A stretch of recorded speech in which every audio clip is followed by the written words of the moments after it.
Hello everyone, మేము వచ్చేసి ఇప్పుడు మా కొత్త ఇంటికి వచ్చామండి. ఇక్కడ కొన్ని సామాన్లు ఉండిపోయినాయి, అవన్నీ ప్యాక్ చేసుకుని తీసుకెళ్దామని అయితే వచ్చామండి. రూమ్స్ అవన్నీ నీట్గానే ఉన్నాయి, కానీ బయట బాల్కనీస్ అయితే చాలా దుమ్ముగా పెట్టేసిందండి. సో ఇంకా అవి చూసేటప్పటికి ఒకసారి క్లీన్ చేస్తే అయిపోద్దని స్టార్ట్ చేసాము.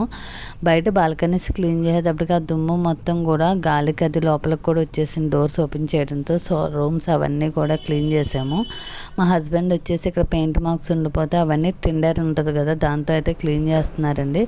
నెక్స్ట్ క్లీన్ చేయడం అయినాక నేను ఇక్కడ సామాన్లు ఉన్నాయి, అవన్నీ అయితే ప్యాక్ చేసేస్తున్నాను. ఒకసారి మాప్ కూడా వేద్దామని. నిజంగా హౌస్ అయితే ఖాళీగా ఉంచకూడదండి. డైలీ క్లీన్ చేస్తే ఇంత దుమ్ము అయితే ఉండదు, ఎప్పుడైనా చేయడం వల్ల ఇంతలా ఉంది. సో మొత్తం నేనైతే బాల్కనీస్ కడిగేసానండి. కడిగిన తర్వాత లోపల వచ్చేసి మాప్ పెట్టేశాను. మాప్ కూడా ఒక 2 times పెట్టేటప్పటికి హౌస్ మొత్తం చాలా నీట్గా అయితే ఉందండి. ఇంకా దేవుడి గది అది అయితే క్లీన్ చేయలేదు, రిమైనింగ్ మొత్తం క్లీన్ చేసామండి. ఇది వచ్చేసండి ఫైనల్ లుక్, చాలా నీట్గా ఉంది క్లీన్ చేసినాకైతేను. సో అంతే అండి వీడియో వచ్చేసి. Thank you, bye.